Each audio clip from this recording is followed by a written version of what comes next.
Hello friends, स्वागत आप सभी का। मैं उमाकांत आनंद आज आपके लिए हमारा एक नया लेक्चर। इसके अंदर आज हम बात करने वाले हैं इंडस्ट्रियल पॉलिसी के बारे में। इंडस्ट्रियल पॉलिसी जो है अपने आप में एक बहुत ही अच्छा कंसेप्ट है, बहुत अच्छा टॉपिक है। तो कॉमर्स और मैनेजमेंट से जुड़े जो भी स्टूडेंट्स हैं जिनकी अलग अलग परीक्षाएं होने वाली हैं, उन सारे स्टूडेंट के लिए ये हमारा जो लेक्चर है वो काफ़ी हद तक इंपॉर्टेंट होने वाला है। इस लेक्चर के अंदर हम लोग देखेंगे कि कितनी इंडस्ट्रियल पॉलिसीज़ हमारे देश में अभी तक आई हैं, उन पॉलिसीज़ के कुछ स्पेसिफिक फीचर्स क्या क्या थे और कब कब किसके स्टेट पे वो पॉलिसी जो है वो आई हैं, ताकि एग्जाम में अगर इनसे रिलेटेड कोई क्वेश्चन बनता है तो उसका आप ठीक तरीके से आंसर कर पाएँ। मैं आपको अपने बारे में बता देता हूं। मेरा नाम उमाकांत आनंद है। मैं लखनऊ विश्वविद्यालय का रिसर्च स्कॉलर हूं। मैंने जीआरएफ क्वालिफाई किया है कॉमर्स सब्जेक्ट में और एमकॉम एमबीए भी मैंने पोस्ट ग्रेजुएट में किया हुआ है। और पिछले 5 वर्षों से मैं हायर एजुकेशन में हूँ, जिसमें मैंने यूजी पीजी के अलावा मैंने नेट कॉमर्स के स्टूडेंट को भी ट्रेन किया हुआ है। साथ ही साथ मैंने सीएमए और सीए के भी फाउंडेशन स्टूडेंट को ट्रेन किया हुआ है। तो स्टार्ट करते हैं लेक्चर को और बात करेंगे अब हम सबसे पहले कि क्या होती है इंडस्ट्रियल पॉलिसी।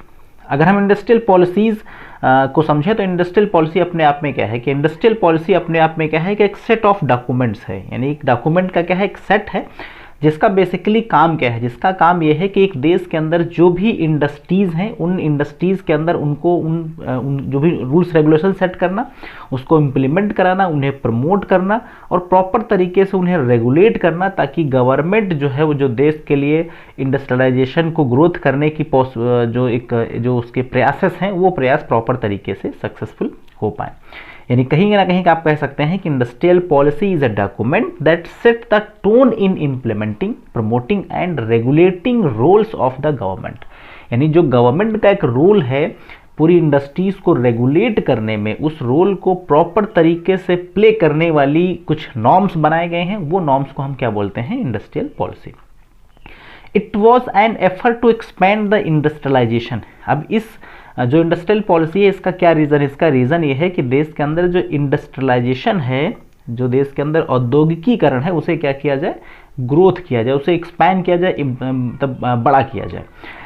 अब इसको समझने के लिए थोड़ी सी आपको एक चीज़ समझनी पड़ेगी ताकि आप इस कंसेप्ट को बारीकी से समझ पाएँ।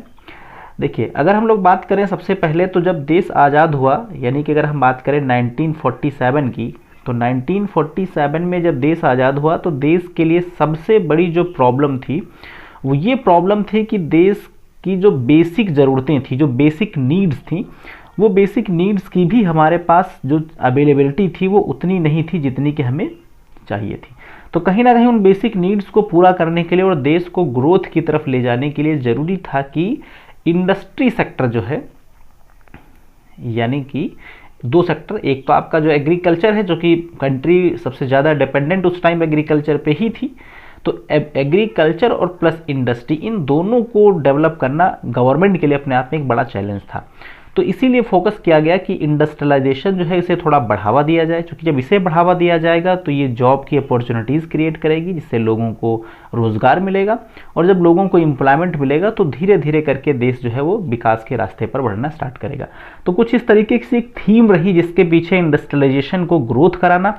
अब चूंकि जब आप किसी चीज़ को ग्रोथ कराना चाहते हैं तो उसके लिए कुछ पॉलिसी बनानी पड़ती हैं, कुछ उसे रिलैक्सेशन देना पड़ता है, कुछ ऐसी चीज़ें हैं जिन पर आपको अलग से गौर करना पड़ता है। तो वो सारी चीज़ें टाइम टू टाइम पॉलिसीज़ जो हैं सिचुएशन के हिसाब से बदलती रहीं, तो उन सब चीज़ों को हम लोग अब इस लेक्चर में डिटेल में देखेंगे।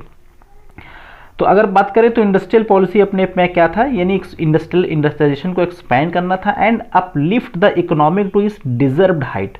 यानी हमारे देश की जो स्थिति थी, हमारे देश की जो सिचुएशंस थी, उस सिचुएशंस के हिसाब से हमें अपनी क्षमता के अकॉर्डिंग कम से कम अपनी इकोनॉमी को उतनी ऊपर तक ले जाने हमारी कोशिश थी। So it signified the involvement of Indian government. और ये पॉसिबल कब हो सकता है? ये सिर्फ तभी पॉसिबल हो सकता है जब भारत सरकार उसके अंदर इन्वॉल्व हो और इंडस्ट्रियल डेवलपमेंट को अपने इन्वॉल्वमेंट और अपनी इफेक्टिव पॉलिसी के माध्यम से उसको थोड़ा धीरे धीरे करके एक्सपेंड कर पाए।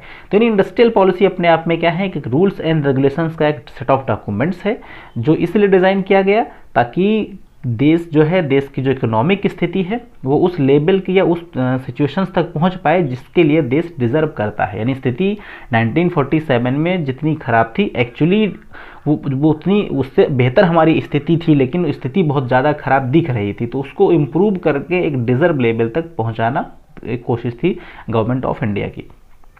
तो पहली जो इंडस्ट्रियल पॉलिसी इंट्रोड्यूस की गई वो फर्स्ट इंडस्ट्रियल पॉलिसी आई आपकी 1948 में, और इसके कुछ फीचर्स, इसके कुछ बारे में हम लोग डिटेल में देखेंगे। कई क्वेश्चन इससे पूछे गए एग्जाम्स में। तो first industrial policy after independence day, यानी स्वतंत्रता के बाद। हालांकि इससे पहले भी पॉलिसीज आई होंगी लेकिन उनसे हमें मतलब नहीं, हमारा मतलब अभी है देश आज़ाद होने के बाद। तो पहली पॉलिसी देश आज़ाद होने के बाद कब आई? 6 अप्रैल 1948 को। इस डेट पे गौर करिएगा, ये इंपॉर्टेंट डेट है, 6 अप्रैल 1948, चूँकि कई बार एग्जाम में पूछा गया इसलिए डेट को ध्यान में रखिएगा। It was presented by doctor Shyama Prasad Mukherjee. Doctor Shyama Prasad Mukherjee के द्वारा ये जो पॉलिसी थी वो प्रेजेंट करी गई थी। उस टाइम ये इंडस्ट्रियल मिनिस्टर जो थे उस दौरान, उस टाइम के इंडस्ट्री मिनिस्टर थे। The main goal of this policy was to accelerate the industrial development, यानी इसका सबसे मेन गोल क्या था? इंडस्ट्रियल डेवलपमेंट को एक्सेलरेट करना, यानी जो हमारे देश की औद्योगिक विकास था उसको उसमें थोड़ा तेजी लाना, ताकि देश की जो स्थिति है उसको मजबूत बनाया जा सके। By introducing a mixed economy where the private and public sector was involve, यानी कोशिश ये की गई कि अभी तक गवर्नमेंट का यानी पब्लिक सेक्टर ही ज़्यादा रोल प्ले कर रही थी, तो गवर्नमेंट के साथ साथ प्राइवेट सेक्टर को भी इन्वॉल्व करना कहीं ना कहीं ज़रूरी हो गया। तो प्राइवेट और पब्लिक दोनों को इन्वॉल्व किया गया। Important in development of the economy, चूँकि ऐसा लग रहा था, ऐसा बिल्कुल ये पॉसिबल नहीं है कि सिर्फ एक सेक्टर ही काम करके देश को बहुत आगे सक्सेसफुल बना सके, तो ज़रूरी है कि हमें गवर्नमेंट प्राइवेट दोनों पे ध्यान रखना पड़ेगा। और फाइनली यही हुआ कि दोनों को इन्वॉल्व किया गया, और इन्वॉल्व करने के बाद एक इकोनॉमिक ग्रोथ जो है उसको धीरे धीरे करके अचीव करने की जो कोशिश है वो वहीं से स्टार्ट की गई। इस पॉलिसी की हम बात करें तो इस पॉलिसी में इंडस्ट्री को 4 कैटेगरी के अंदर डिवाइड किया गया। वो 4 कौन कौन सी कैटेगरी हैं? तो जो पहली कैटेगरी है industries with exclusive state monopoly या स्ट्रैटेजिक इंडस्ट्री, यानी वो इंडस्ट्रीज जिनके ऊपर जो राज्य हैं राज्यों की पूर्ण रूप से एकाधिकार होगा, वो इंडस्ट्री जिन पर गवर्नमेंट का या स्टेट गवर्नमेंट का फुल्ली कंट्रोल होगा, उन्हीं का अधिकार होगा। इसके कुछ एग्जाम्पल्स आप ले सकते हैं। इट इंक्लूड्स द इंडस्ट्रीज, कौन कौन सी इंडस्ट्री हैं? जैसे आपकी जो एटॉमिक एनर्जी है, ठीक है, रेलवे हो गया, आर्म्स एंड एमुनेशंस, जो भी इस तरीके की जो भी ऑर्गेनाइजेशन है, यानी एनर्जी से संबंधित, रेलवे से संबंधित, जो आर्म्स फोर्सेस हैं उनसे संबंधित, इस तरीके की जो इंडस्ट्रीज हैं उनको रखा गया एक कैटेगरी के अंदर।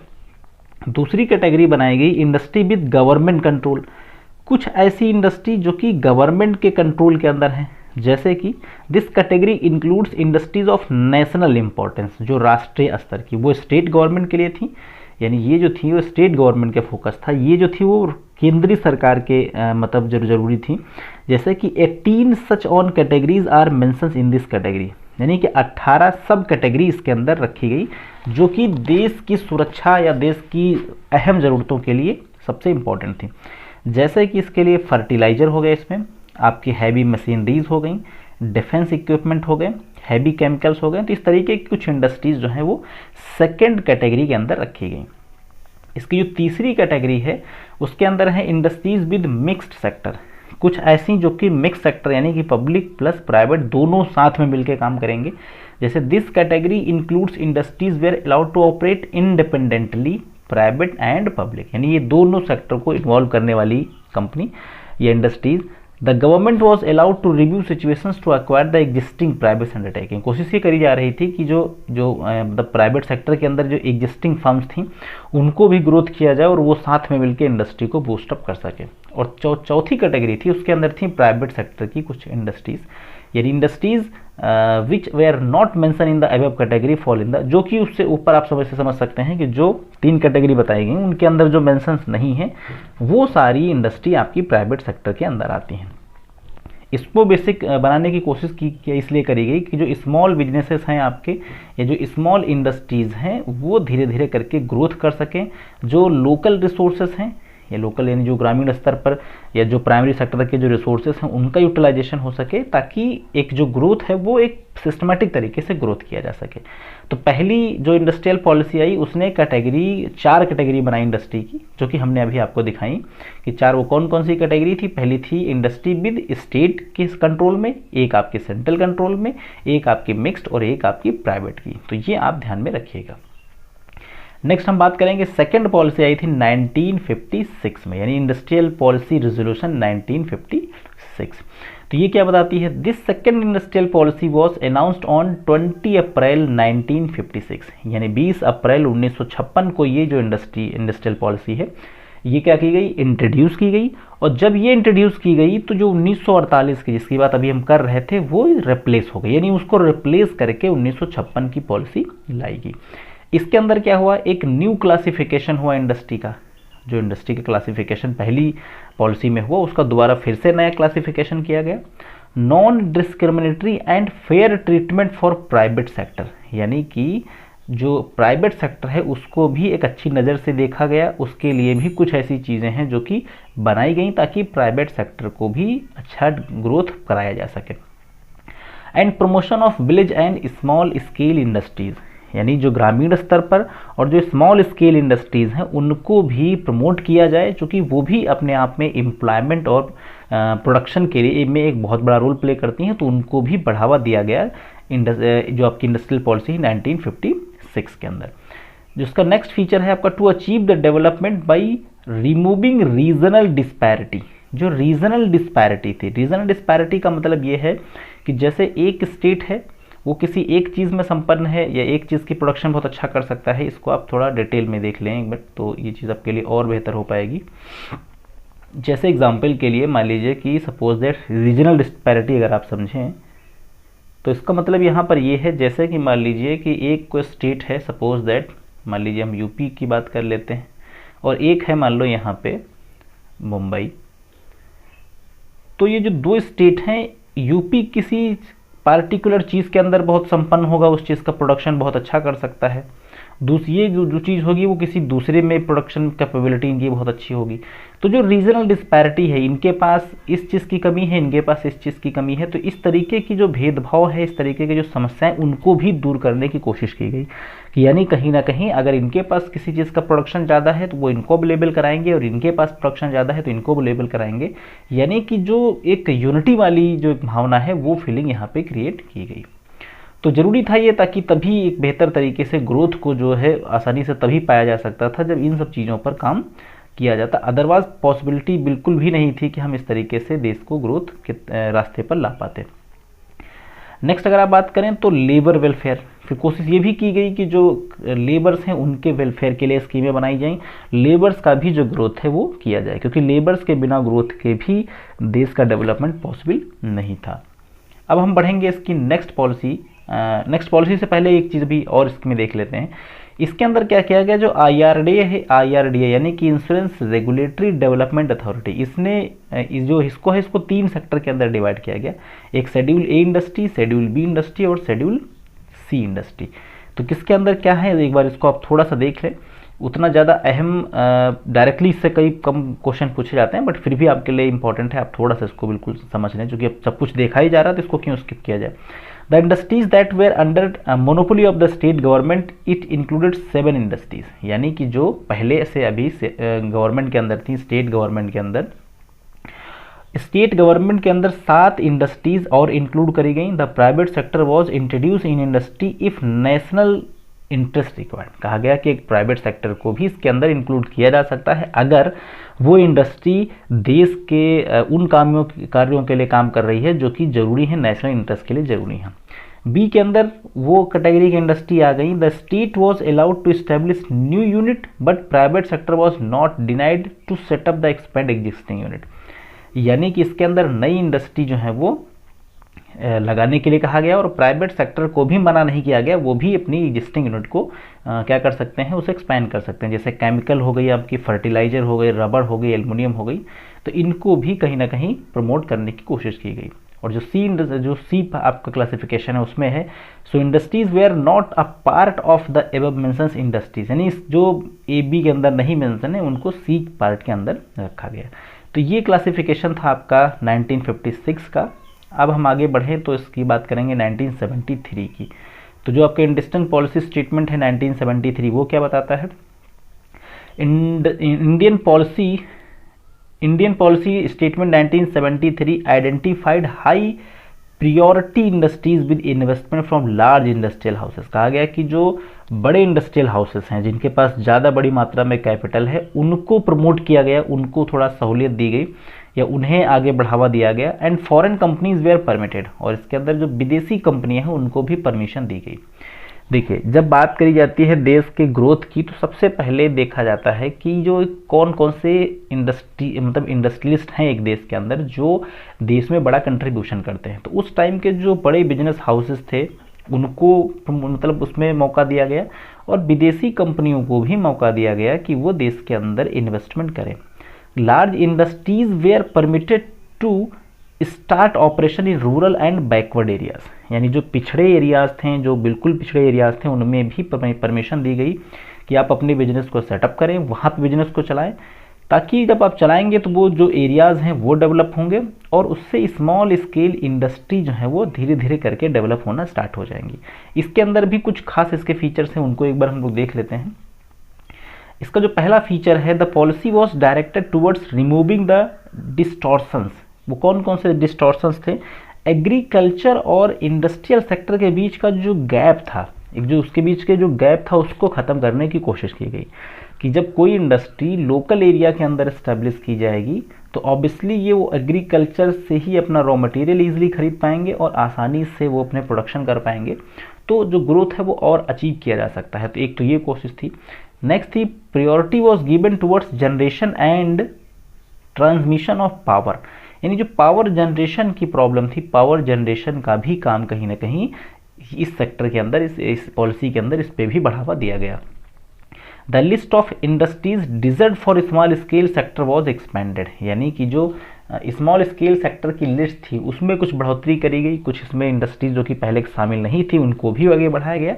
और special legislation was made to protect the cottage and household industries, यानी जो बिल्कुल स्मॉल तरीके जो घरेलू इंडस्ट्रीज़ हैं, जो घरेलू कारोबार हैं, उनको भी कहीं ना कहीं प्रोटेक्ट किया गया। क्योंकि अगर आप उन्हें प्रोत्साहन नहीं देंगे, उन्हें सुरक्षा नहीं प्रोवाइड कराएंगे, उन्हें प्रोटेक्शन नहीं देंगे, तो फिर वो ग्रोथ नहीं कर पाएंगे। तो इसलिए इसमें वो भी कोशिश की गई कि हम कॉटेज और हाउस होल्ड इंडस्ट्री को भी कहीं ना कहीं प्रमोट कर पाएँ। नेक्स्ट अगर आप देखें, इसकी नेक्स्ट पॉलिसी है इंडियन पॉलिसी स्टेटमेंट 1977। तो 77 के अंदर जो पॉलिसी है उसका क्या स्टेटमेंट है? ये स्टेटमेंट इंट्रोड्यूस किया गया था जॉर्ज फर्नांडीज के द्वारा, या 1977 के अंदर ये जॉर्ज फर्नांडीज के द्वारा ये जो स्टेटमेंट है वो इंट्रोड्यूस किया गया, अनाउंस किया गया। ये यूनियन मिनिस्टर थे उस टाइम पार्लियामेंट के अंदर, और इसकी कुछ हाईलाइट्स जो है वो एक इस तरीके से हैं। तो पहली हाईलाइट क्या है? Target on the development of इसमें स्मॉल स्केल एंड कॉटेज, जैसा कि इससे पहले वाली का भी फोकस कॉटेज और स्मॉल स्केल पे था, तो इसका भी फोकस इस कॉटेज और स्मॉल स्केल इंडस्ट्रीज पे था। House hold and cottage industries for self employed, यानी कि ये हाउस होल्ड और कॉटेज जो है वो सेल्फ एम्प्लॉयड का एक सबसे बेटर ऑप्शन है। तो कहीं ना कहीं इसे अगर प्रमोट आप करेंगे तो जो एम्प्लॉयमेंट की अपॉर्चुनिटीज़ हैं, जो कहीं ना कहीं एम्प्लॉयमेंट है वो ज़्यादा लोगों तक पहुँच पाएगा। नेक्स्ट है tiny sector investment up to 1 lakh, यानी जो बिल्कुल छोटे सेक्टर के होते उसमें भी इन्वेस्टमेंट जो है 1 लाख तक स्टार्ट कर दिया गया। और स्मॉल स्केल का इन्वेस्टमेंट जो है वो 1 से 15 लाख, यानी कि टीनी के अंदर 1 लाख तक इन्वेस्टमेंट की कंपनीज आएंगी, इंडस्ट्री आएंगी, और जो स्मॉल हैं वो 1 से 15 लाख तक की आएंगी। नेक्स्ट अगर आप बात करें तो 1980 की जो पॉलिसी है वो क्या है बताती है? तो 1980 की पॉलिसी कांग्रेस सरकार के अंदर आई थी, जो कि 23 जुलाई 1980 को इंट्रोड्यूस की गई। इसके भी कुछ फीचर्स हैं। इसका पहला फीचर था प्रमोशन ऑफ बैलेंस ग्रोथ, यानी इनकी कोशिश क्या थी कि जो ग्रोथ है देश के अंदर वो बैलेंस ग्रोथ होना चाहिए, यानी प्राइवेट सेक्टर और पब्लिक का दोनों का प्रॉपर ग्रोथ होना जरूरी। नेक्स्ट था आपका extension and simplification of automatic expansion, यानी कि जो एक्सपेंशन है, जो बिजनेस का बढ़ावा है, बिजनेस को बढ़ावा देना, वो बहुत सिंप्लीफाई कर दिया गया। जो रूल्स एंड रेगुलेशन थे उन्हें थोड़ा सा कम किया गया। रूल्स एंड रेगुलेशन कम इसलिए किए गए ताकि लोग इजीली अपने बिजनेस को एक्सपेंड कर सकें। उसके बाद taking over the industrial sick unit, government ने क्या किया, उन यूनिट्स को, वो यूनिट जो कि सिक हैं, सिक का मतलब यहाँ पे वो इंडस्ट्रीज जो कि किसी कारण से बंद चल रही, उनको गवर्नमेंट ने अपने कब्जे में लेके उन्हें दोबारा रिस्टार्ट करना स्टार्ट किया। नेक्स्ट है regulation and control of unauthorise excess production capabilities installed industries houses, यानी कहा गया कि जो अनऑथोराइज्ड जो प्रोडक्शन कर रहे थे लोग, जैसे आपकी कैपेसिटी है मान लो कि आप 20,000 यूनिट बना सकते हैं और आप बनाते हैं 25,000, तो जो आप एक्स्ट्रा ओवर प्रोड्यूस कर रहे थे उस पर कंट्रोल किया गया ताकि आप क्वालिटी प्रोडक्ट दे सकें और बेहतर काम कर सकें। नेक्स्ट है redefining the role of industrial scale unit, यानी जो इंडस्ट्रियल स्मॉल स्केल यूनिट जो हैं उनके जो रोल हैं उनको रीडिफाइन किया गया। And improving the performance of public sector, और पब्लिक सेक्टर की जो परफॉर्मेंस है उसे भी इम्प्रूव किया गया। तो ये कुछ फीचर्स थे 1980 इंडस्ट्रियल पॉलिसी के। नेक्स्ट अगर आप देखें तो अब हम बात करेंगे सबसे last policy, new industrial policy 1991। ये पॉलिसी क्या बताती है? ये सबसे अहम और सबसे कह सकते हैं न्यू पॉलिसी है जो सबसे रिसेंट आई। इसकी बात करें तो इसके कुछ फीचर्स हैं, public sector dereservation and private of the public sector through disinvestment, यानी इसके अंदर क्या किया गया कि पब्लिक सेक्टर की कुछ ऑर्गेनाइजेशन जो बहुत बेहतर नहीं काम कर रही थी उनको डिस इन्वेस्ट किया गया, और पब्लिक सेक्टर प्राइवेट सेक्टर को उसकी जो मतलब कह सकते हैं कि उसकी जो इफेक्टिवली बेहतर बढ़ाने के लिए वो प्राइवेट सेक्टर के अंडर में उसको कर दिया गया। यानी कुछ ऐसी चीज़ें जो पहले गवर्नमेंट कर रही थी लेकिन गवर्नमेंट उसमें उतना अच्छा काम नहीं कर पा रही थी, फिर क्या किया गया कि उसको प्राइवेट अंडरटेकिंग किया गया, उसको डिसइन्वेस्ट करके उसमें प्राइवेट लोगों का इन्वेस्टमेंट कराया गया और उनको ये दे दिया गया। जैसे आज की डेट में आप देख रहे हैं कि इस गवर्नमेंट में भी कुछ इस तरीके के प्रयास किए जा रहे हैं कि कई ट्रेनें प्राइवेट की गई, कुछ ऐसी और ऑर्गेनाइजेशन जिनकी देख रेख जो है वो प्राइवेट सेक्टर के हाथों में हो रही है उनके द्वारा उसे रन किया जा रहा है, तो उसके परिणाम भी कुछ हद तक अच्छे दिखाई दे रहे हैं। तो इस तरीके की कोशिश इससे पहले भी की गई। नेक्स्ट है आपका इंडस्ट्रियल लाइसेंसिंग। इंडस्ट्रीज़ की जो लाइसेंसिंग है वो थोड़ा आसान बना दी गई ताकि आप कम फॉर्मेलिटी के थ्रू ये काम कर सकें। इसके अलावा amendment to monopoly restricted trade policy, जो MRDP एक्ट था 1969, इसके अंदर अमेंडमेंट किए गए ताकि कुछ जहाँ जहाँ प्रॉब्लम्स आ रही थी उनको हम लोग आसानी से सॉर्ट आउट कर सकें। नेक्स्ट है लिबराइजेशन फॉरेन इन्वेस्टमेंट पॉलिसी, यानी जो विदेशी लोगों के लिए इन्वेस्टमेंट करने की पॉलिसी थी उसे थोड़ा लिबराइज किया गया, मीन्स उसे थोड़ा इजी बनाया गया ताकि लोग आसानी से बाहरी लोग यहाँ पे इन्वेस्टमेंट कर सकें। नेक्स्ट है फॉरेन टेक्नोलॉजी एग्रीमेंट, जो हम विदेशों के साथ टेक्नोलॉजी को लेकर एग्रीमेंट करते थे उसको लेकर बढ़ावा दिया गया ताकि हम बाहर की टेक्नोलॉजी का यूज़ कर सकें।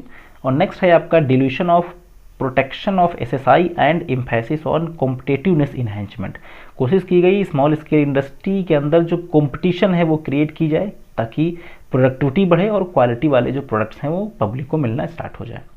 तो ये कुछ पॉलिसीज़ थी जो आपके लिए काफ़ी अहम थी। इन पॉलिसी आप ये जो पूरा का पूरा जो आपके लिए लेक्चर है वो काफ़ी इंपॉर्टेंट है और इसमें की कई क्वेश्चंस आपसे एग्जाम में बन सकते हैं। आपने इस लेक्चर को देखा, मुझे उम्मीद है कि ये लेक्चर आपको अच्छा लगा होगा। अगर लेसन आपको अच्छा लगा हो तो लाइक शेयर और सब्सक्राइब कर सकते हैं हमारे चैनल को ताकि हमारे अपकमिंग जो भी लेसन्स हैं उनकी नोटिफिकेशन आपको मिल सकें। So thanks for watching this video, have a nice day.